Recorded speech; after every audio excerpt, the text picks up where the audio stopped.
Hello guys, ल हाम्रो हेमन्त भाइको घर लगभग फिनिसिङ हुने अवस्थामा छ है।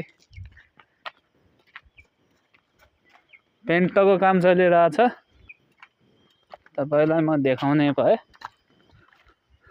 पूर्व साइडको है साथीहरु।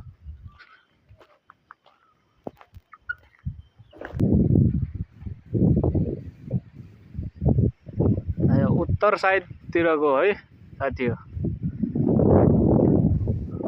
आजभोलिको ट्रेन्डिङ मोडलको घर एल साइजको।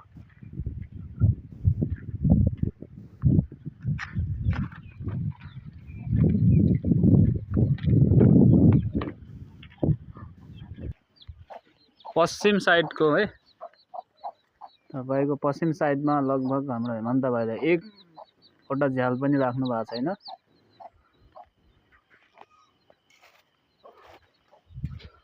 अब म तपाईहरुलाई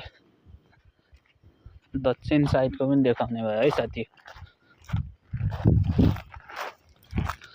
यो हाम्रो दक्षिण साइडको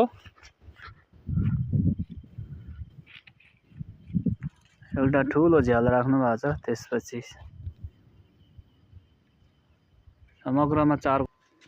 ल साथीहरु, तपाईहरुलाई म अब कोठा देखाउने भए। जिप्सम लगाएको छ। त्यसपछि हाम्रो झ्यालको काम, पल्ला जोड्ने काम पनि भइरहेछ। साथी, यो अर्को रुम देखाएँ मैले तपाईलाई। यो बिचको कोठा हो। यसको पल्ला हाल्ने काम अझै बाँकी छ। यहाँ एउटा खाट छ। यो अर्को कोठा हो। सबै लगभग दुई मोडलका कोठाहरू छन्। अलिकति केही साइजमा तलमाथि त भएको छ। जिप्सम लगाएर जिप्सममा पेन्टिङ सबै भइसकेको छ है साथीहरु।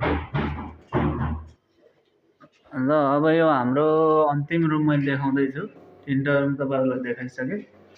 अब यो हाम्रो यो किचन टाइपको रुम पनि छ, तर सम्भवतः यो र्याक बन्छ होला। ल साथी, फिनिसिङको अन्तिम चरण छ है अब।